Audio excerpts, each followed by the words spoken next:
Manx Radio Sport.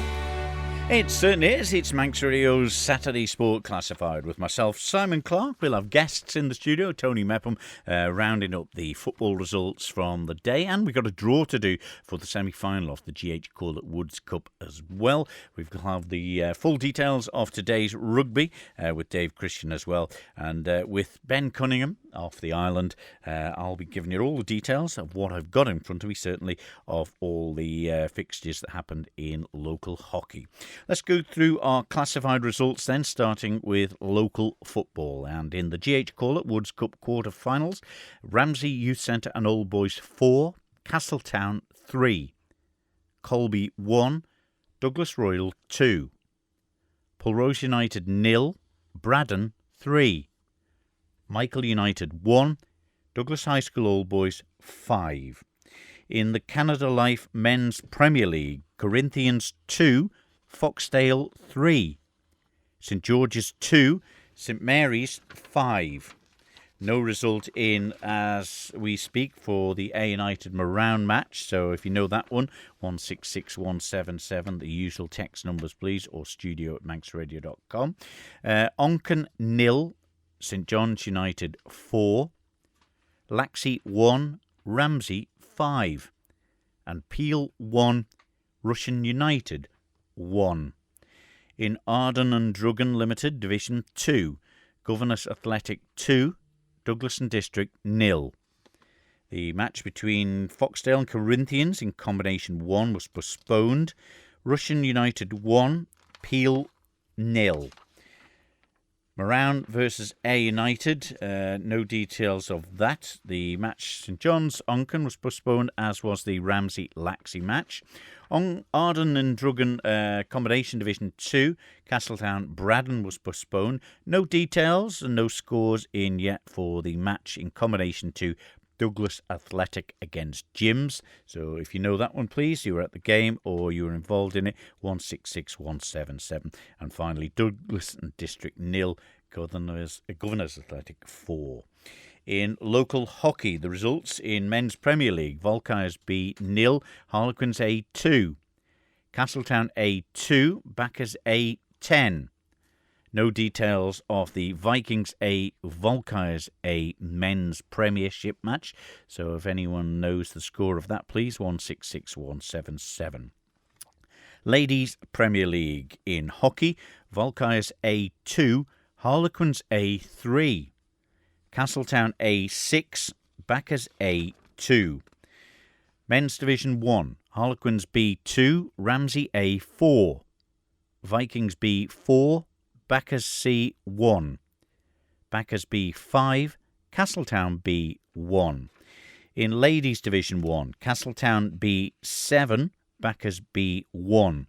And the results not in yet for the 3:35 pushbacks, Volkires B, Castletown C, or Vikings B, Castletown D. Any details on that be most welcome, 166177. In Men's Division 2 in hockey, Volkires C 8, Backers Colts 2, Castletown C 0, Vikings C 1. Ladies Division 2, Volkires C 2, Harlequins B 2, Vikings C 1, Ramsey B 0.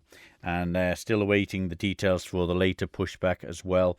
Castletown E, Backers C as well.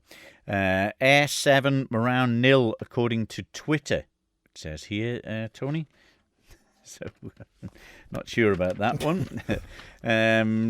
AI could have took over. Yeah. Let's give you the rugby results before we go to Tony then. In the Counties 3 ADM Lancashire and Cheshire Division, Vagabonds 24, Ashton-under-Lyne 32. In the Women's NC2 North-South, which is confusing, Bury 29, Vagabond Ladies 17. And locally, in the Manx Shield, Ramsey 58, Southern Nomads 19. So there we go. There's the details of them. And the match was Ladies Division 1. The hockey has come in. Castletown C 0, Volkires E4. So thank you very much indeed for sending that result in for us today. And Tony, got to start, of course, with the GH Corlett Woods Cup. I think get that out of the way, and we got a draw to do as well. A tight match at the north of the island. Ramsey Youth Centre All Boys 4, Castletown 3. Yeah, it was, and it was one of those, Simon, when you looked at it early on in the week where it would go.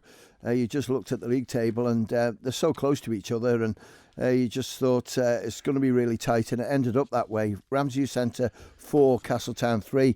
Nathan Cardy got 2 of the goals for Castletown. Harry Hinks got the other one, but the man on fire for Ramsey Youth Centre and Old Boys, and he has been all season, to be fair, is Ross Crawford. And I remember Ross playing for Jims, and I think he played defence, but playing up front for Ramsey Youth Centre. I watched him recently. He's a good player. So 3 goals for him, and Harry Grant got the other one. So tremendous for Ramsey Youth Centre to get into the semi-final of the GH Corlett Woods Cup. And here's a question for the supporters out there. When was the last time they were in the semi-final of the GH Corlett Woods Cup? Because, Ramsey Youth Centre, I wouldn't say have they haven't struggled in Division 2, but have always been just off the top 3, top 4.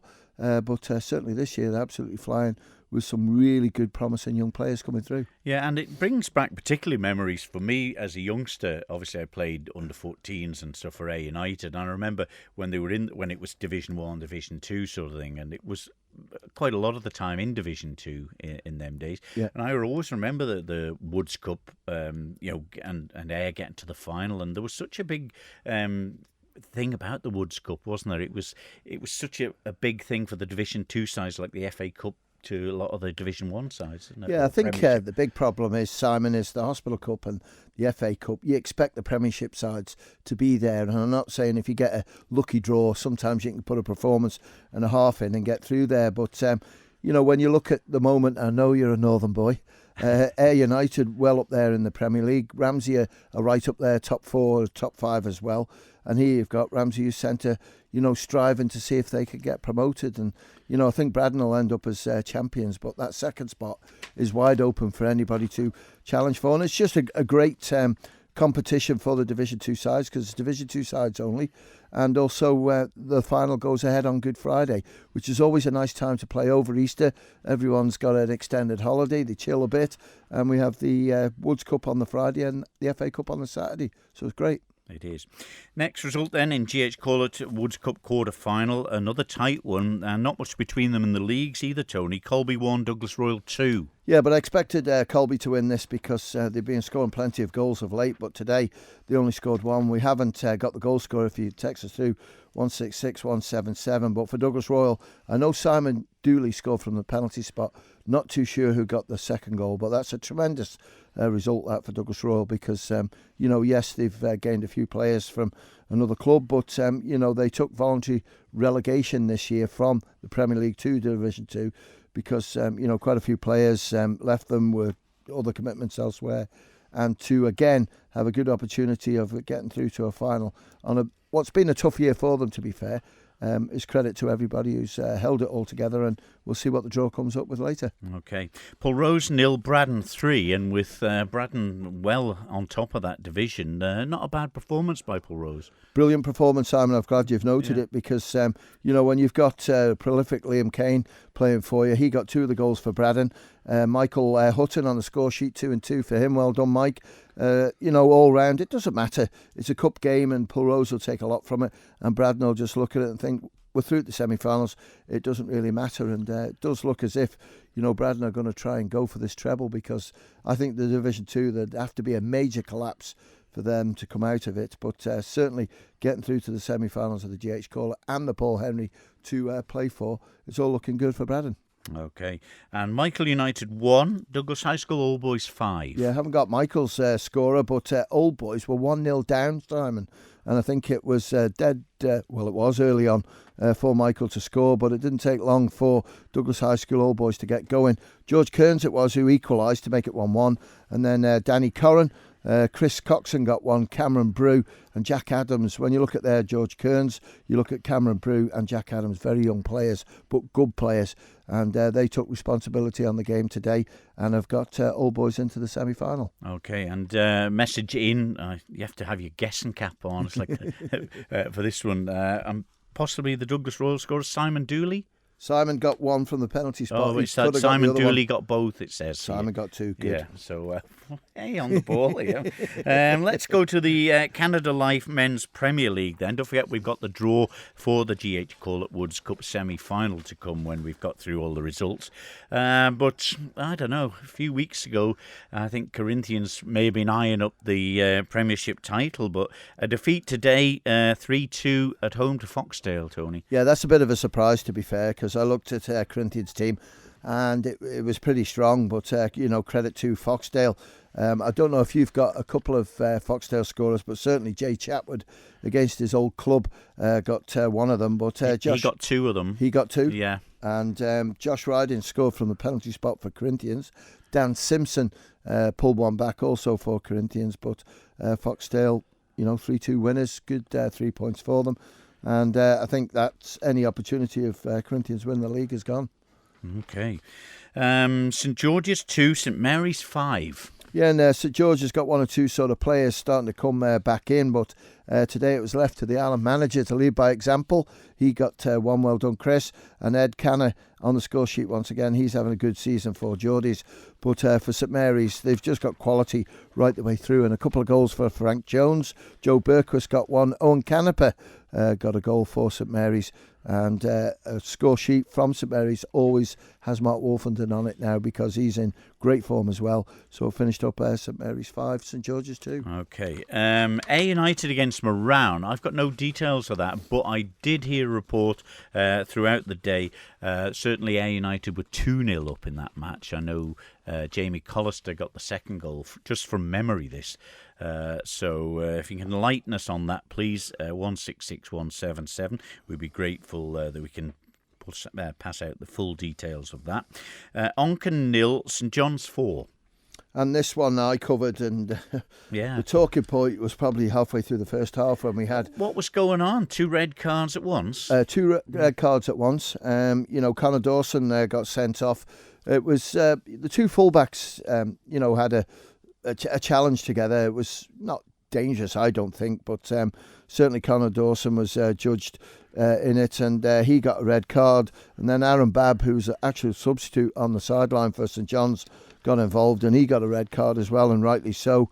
And it was a lot of players that came together to try and sort it out, Simon. It wasn't pretty, but I think certainly Nesko Maranoff on his own got it absolutely spot on by the look of it, because there was all sorts going on and I was struggling to understand it, but I think he got the 2 players who needed to walk and they went. But it was St John's who started it off. Luke Murray scored the first goal within a minute. I think it was about 50 seconds he scored. 2 goals by Callum Taggart. Jamie Crook, who came off the bench, got one for St John's. So all round, Onken hit the bar twice. I have to say, my man of the match, I thought, was Callum Dawson, Onken's goalkeeper. I thought he was outstanding, and unfortunately Jamie Crook's effort that came in, he got his hand to it but he couldn't keep it out and it trickled over the line. He got caught out by Callum Taggart's second one, but right the way through, and some of his saves were unbelievable. So I expect Eric Clegg's esteemed panel that go round picking players and goalkeepers of the week, Callum Dawson has to get it, because I thought he was brilliant. And he's not the tallest, Simon. He's only 4 foot. well, maybe that's a bit taller. Let's go 5'6", 5'7". Yeah. But he's always been class. Whenever I watch him, he plays really well. And if he was another 6 inches taller, I think he'd be the Island's goalkeeper. But today he did ever so well. And a couple of shots from Luke Murray, point blank.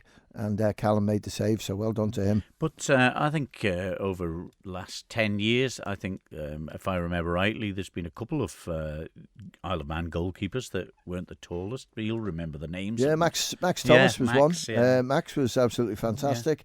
Yeah. I'm trying to think of the other ones.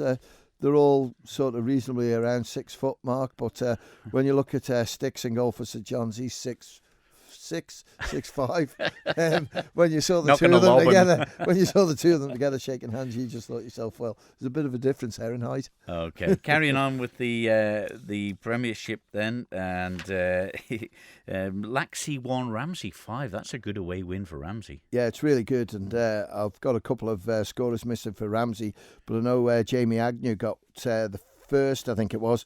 Graham Kennish got the second. I know Matthew Jonesy scored one later on. Well done to Ramsey, but Eric Hill got a penalty for Laxey towards the end, just to pull one back, really. But I expected this one. I said last night, I just expected Ramsey to win it, and it's finished up comfortable. And Peel 1, Russian 1. Yeah, and, Corinthians will be looking at this one and thinking, cracky, how did we lose? We lost all the points and we could have gained 2 on Peel on this one. And it just shows you where Russian have come over the last few weeks. And, credit to Andrew Moody and the team down there, because they've done a great job. I think it started when they beat Ayr in that match as well, didn't it? Yeah, and, against Peel, really good side. And it was Taylor Andrews who got the first on 10 minutes for Peel. And then Stevie Riding, the captain, got the equaliser on 60 minutes. And heard it was a good performance, fair result. And, well done to Russian United. Peel, they won't be disappointed about that. OK, if they'd have won, they'd near enough say the trophy's in the bag, get it to us. But at the moment, they've still got to be careful. And it just shows that there are teams out there trying to beat them. Let's move on to Arden and Druggan Division 2. Governors Athletic 2, Douglaston District 0. Yeah, and I think, again, when you look at Douglaston District, at the foot of the table, but today looked pretty good for them at half-time. They're only trailing by 1 goal, and that was scored by Michael Doyle. Carl Jackson got the second one in the second half to make it Governors Athletic 2, D&D 0, and good result for Governors. In the Canada Life Combination Division 1, Russian 1, Peel 0. Yeah, and they're keeping the pressure on the top of the table with Ramsey chipping away, Onken as well. And, Peel again are a team that's rebuilding. Lot of good young players in there. And today they did a really good job stifling Russians' front line. Don't know who got the goal. If you text us through, please, 166 177. Important thing for Russian United is another 3 points. Okay. No result in for Moran versus Ayr, please. If you know that one, Tony, and not have it to there. St John's Onken postponed. Ramsey Laxey postponed.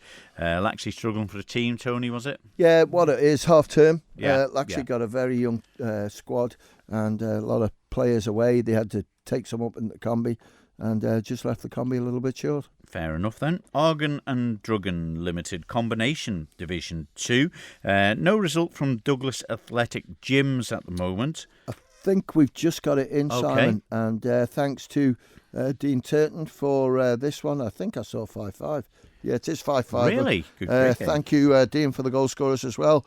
My old mate, Carl Wagstaff, he got a hat-trick. Well done, Carl. Danny Pennington got one and Jack Lewis on the score sheet as well. Jim's goal scorers were Joe Price, he got a hat-trick. Dan Cooley got one and Dean Corlett. So that was a bit of a humdinger, wasn't it? Douglas Athletic 5, Jim's 5. It'd have been a good one on the old Pools coupon, wouldn't she, to predict? Certainly would. Douglaston District 0, Governors Athletic 4. And Tom Davies got a couple of goals here for Governors. Rob Slinger, yes, referee Rob Slinger had a game of football today. He got one. Ben Stone got one, and Mackenzie Parker got the other one. And well done to Baby Driver Glover, who's back refereeing now. And great performance by him. Outstanding are the marks that I've had from Governors Athletic, and good to see him back refereeing. Okay, so an interesting day's football then, Tony, and what's left to draw the semi-final of the GH Corlett Woods Cup. Not much assistance in the studio today, I'm afraid. No, Ben's deserted me, and Dave is at home in the warmth, so it's left to you, Clarke. I've got my hand in the ball bag, so to speak, then, and let's get the brush handles out. They're still the same old ones, are they? Yeah. Well, if you remember the story on that, because it's been a while since you've done it. Yeah. We used to have the proper balls, and the new table now in the studio here, you put the balls on the table and they end up rolling everywhere. It is now what we've got is the wooden rod. Let's use the technical term, and it doesn't roll about. It's simple, and makes it easier. Does the job. Okay, then. So I'll draw them out then. Yep. The home team, of course, first, and then the away team.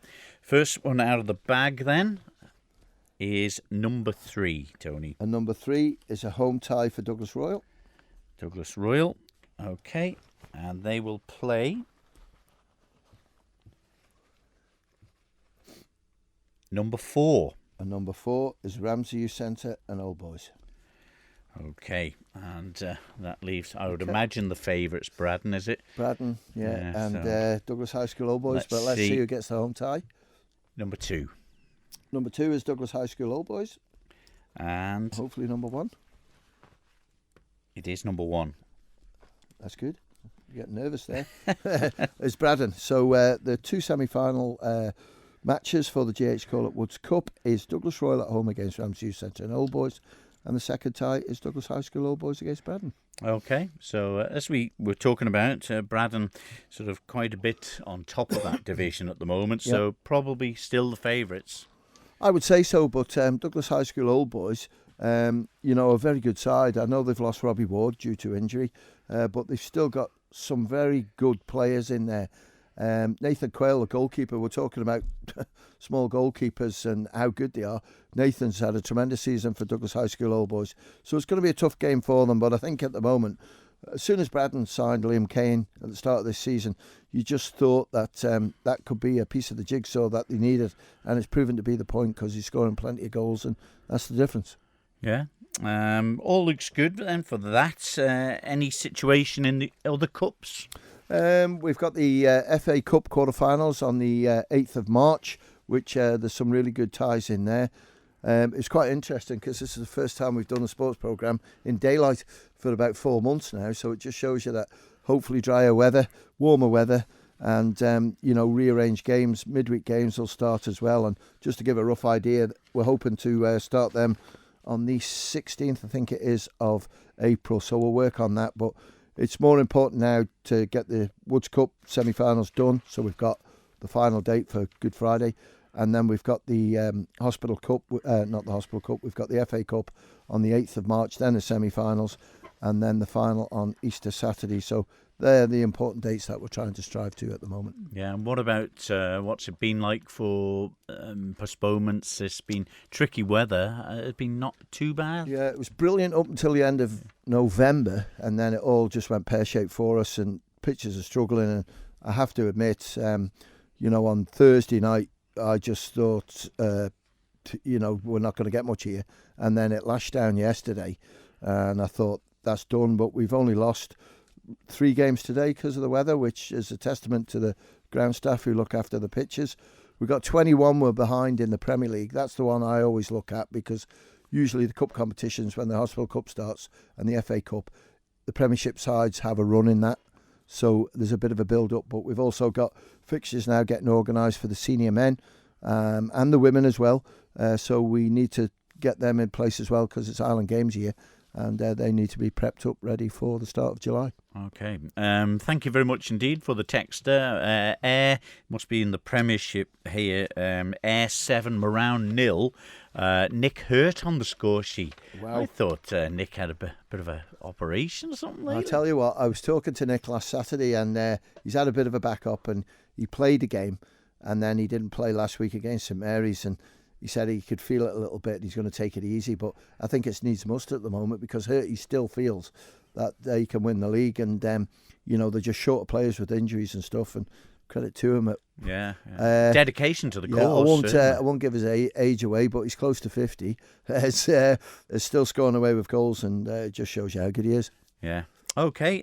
What about finally the referee situation on the island? I know a lot of stick with referees, of course, with the VAR happening away, and even worldwide with referee. And how are we getting on the island? Yeah, we're down on numbers. Everybody knows that we need officials. The big problem is how officials are treated on a game day. That's the big problem with it. So, boys have just got to sort of lighten up. They don't mind, having conversations on the park as long as they don't get carried away.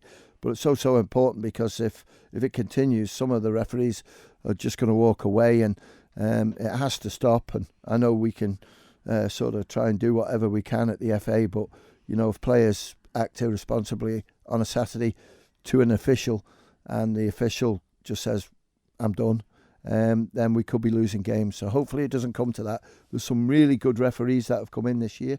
When I look at Sam Palmer, Tony Palmer, who you work with, his son, he's fantastic. When I look at other people that have come in, Jim Gale, I've noticed, absolutely tremendous. And there are others coming in as well. So there's new ones coming in, but it's like anything, they've got to learn their job. And to learn their job, they need experience, which means they've got to do games. We all make mistakes in life every single day. Officials will do it, but, try and cut them a little bit of slack so we can make sure that we've got officials, linesmen and referees on every game in future years to come. Do like I did used to do in the hockey umpiring. Bring Exactly. 3 or 4 whistles and drop them on the ground. So if you want to umpire it yourselves, get on with it. That's you. Anything else to add, Tony, today? No, we're good. You've got a big game tomorrow. We've got the 2 games tomorrow in the women. We got Malou against Douglas Royal. Douglas Royal have got a team together, fantastic.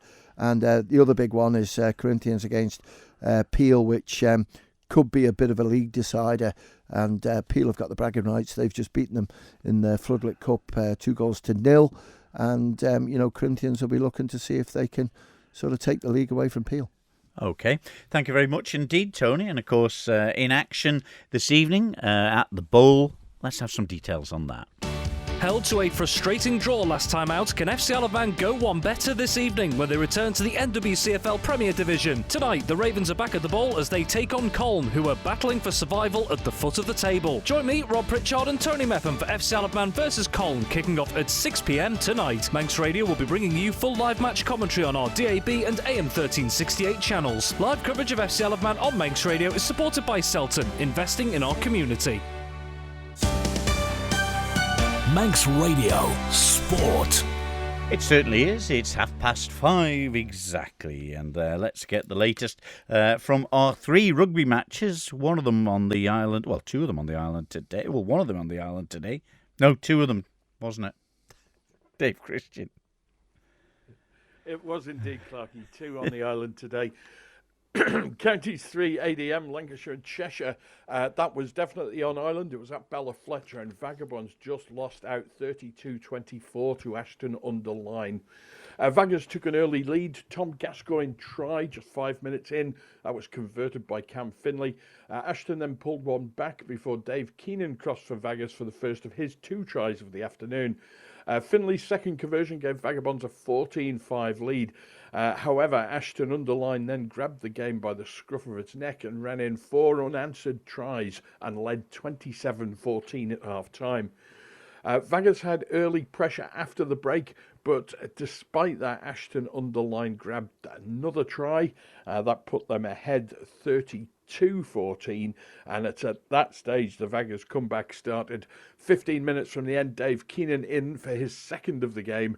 10 minutes left, Josh Modin went in for Vagabond's bonus point. 4 tries gives you a bonus point in this competition.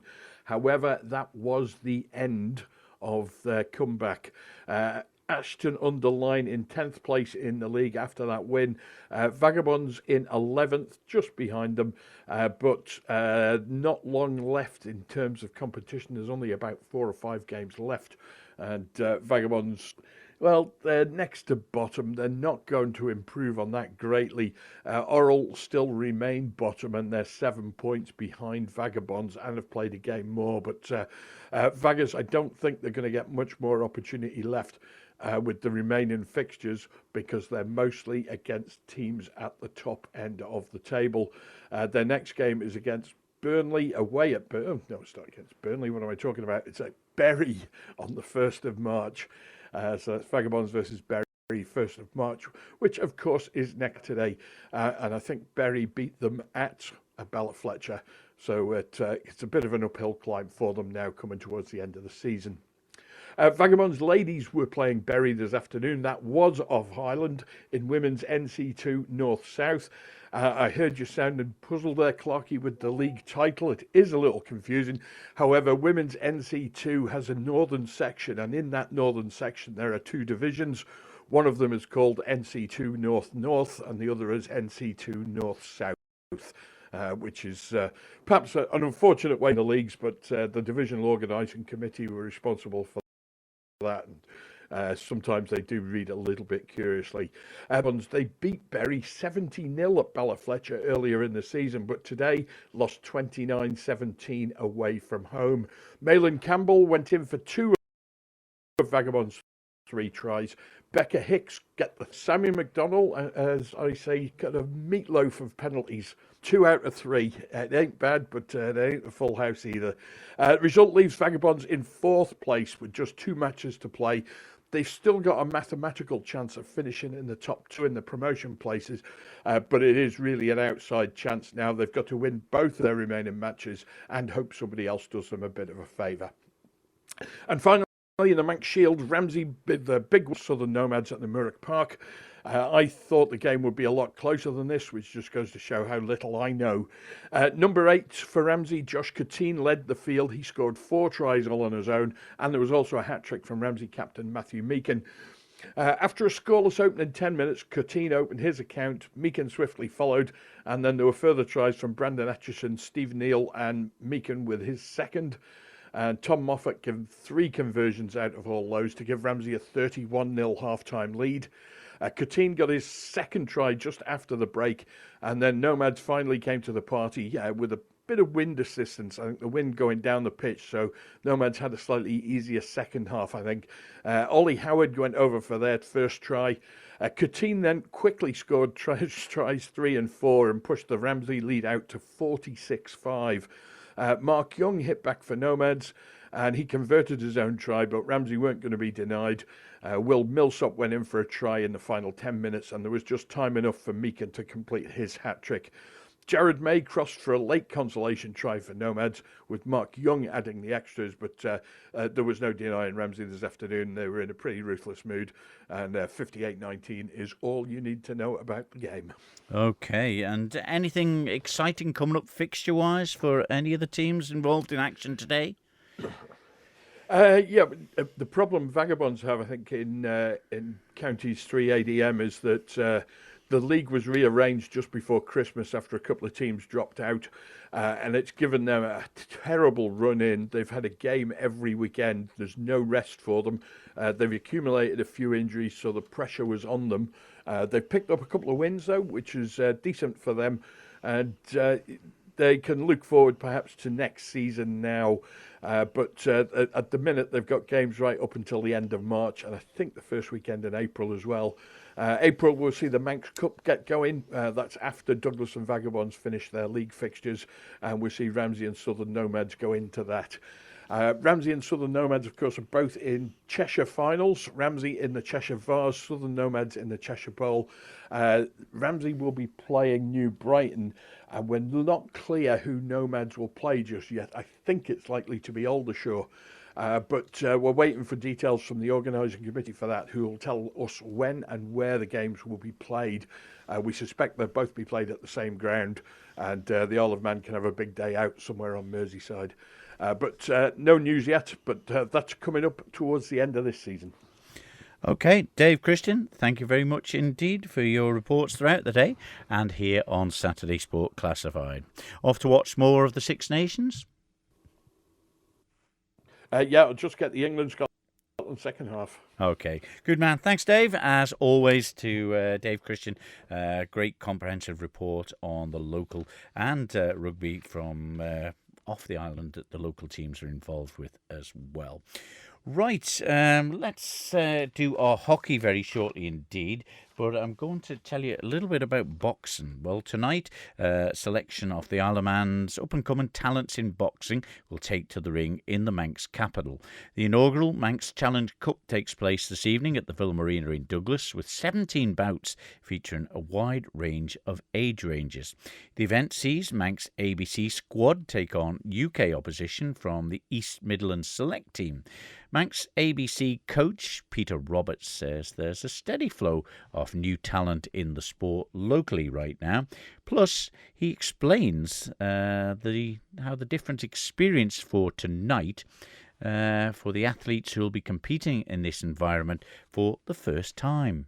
I think for the home boxer, it's boxing in front of the home crowd. It has its own challenges. Boxing away from home, you don't have many people watching you that you know personally. But when you come in, you've got your friends, family and friends, packing the place out. It's a little bit of a different prospect for the boxers. So hopefully it's getting them to develop in front of them. When you look at some of these fighters that are coming through, whether they have ambitions of turning professional or not, when they see the collection of current Manx pro fighters in the respective divisions around the world and stuff like that, how much of an inspiration can that be to some of these young fighters coming through, whatever they want to do with it? It's brilliant. We have Jade Burden training regularly in the gym. We had Jamie Devine over a couple of months ago.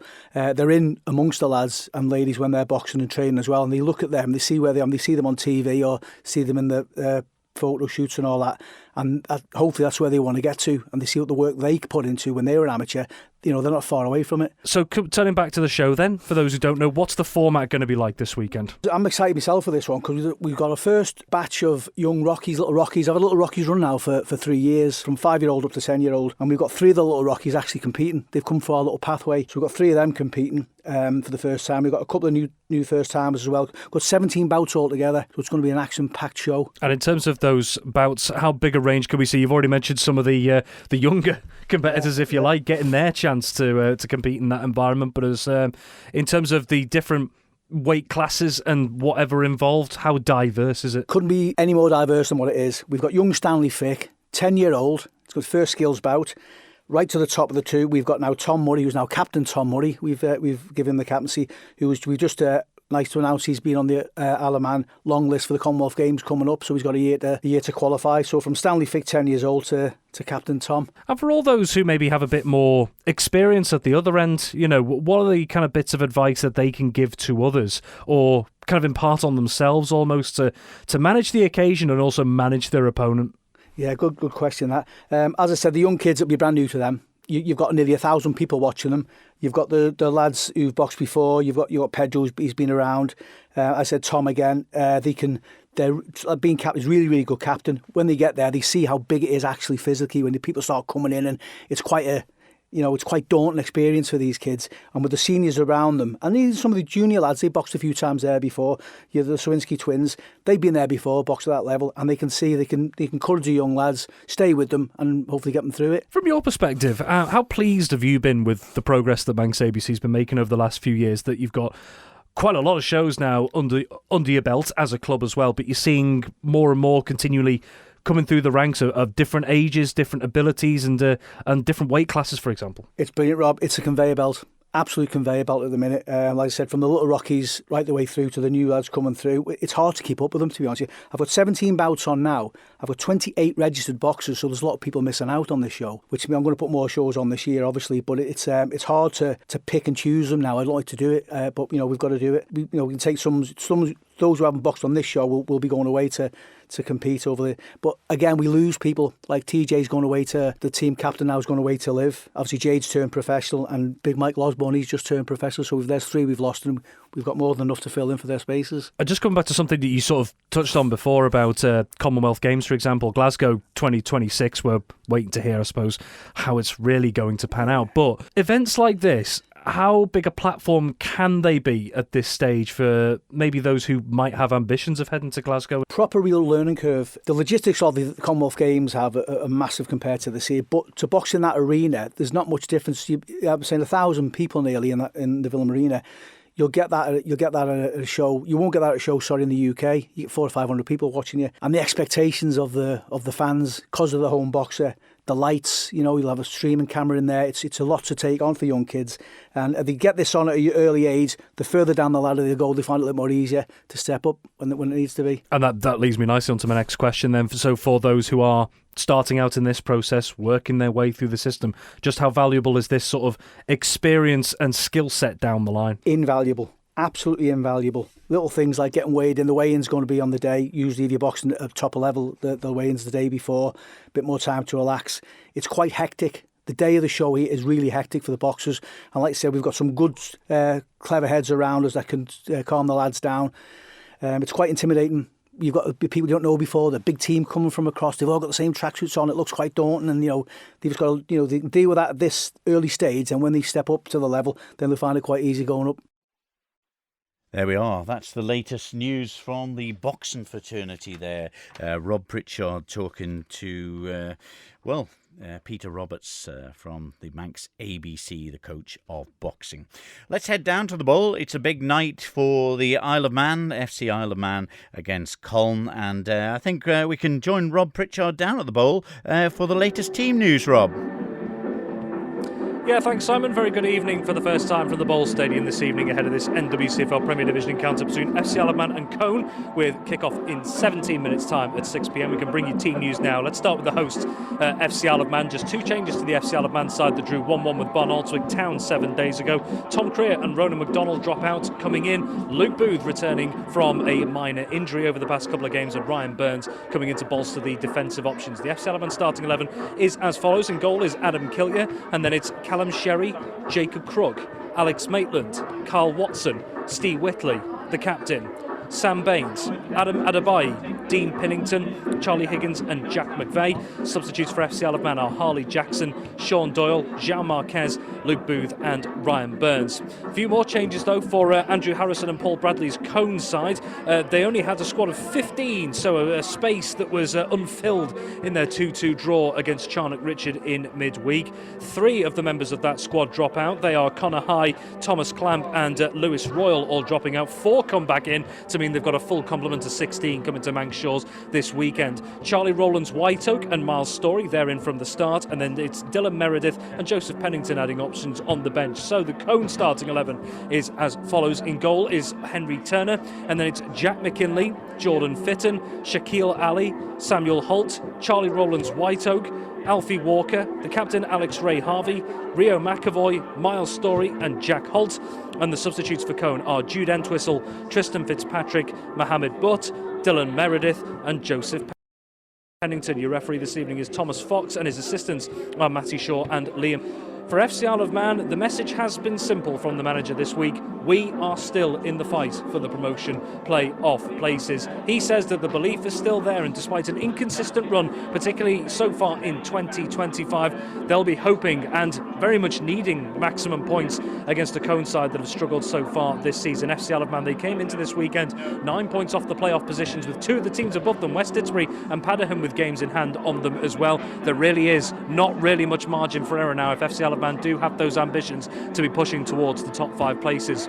For Colne, meanwhile, well, the managerial partnership of both Harrison and Bradley has seen a bit more encouragement for the Lancashire side in recent months after a torrid start to the season in which they just won one of their opening 21 league games. They do still sit bottom of the table, but only behind Squiresgate and Prestwich Hayes on goal difference. Points are at a premium and so desired toward the bottom of the table. If they can get something from here today, maybe even a repeat of last season when they won 2-0 against FC Isle of Man at the Bowl, that would be very much needed indeed in their battle for survival.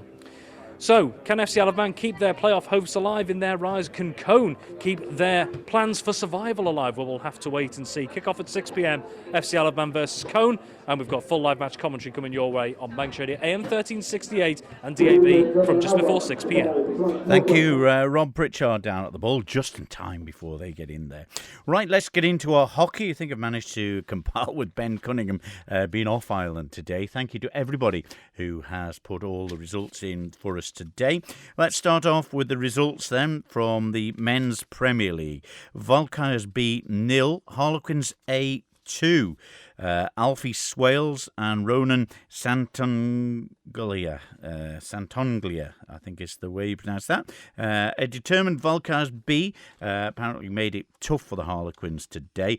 Man of the match, Alfie Swales, a good all-round performance today and deserved the goal. So thank you for the messages there.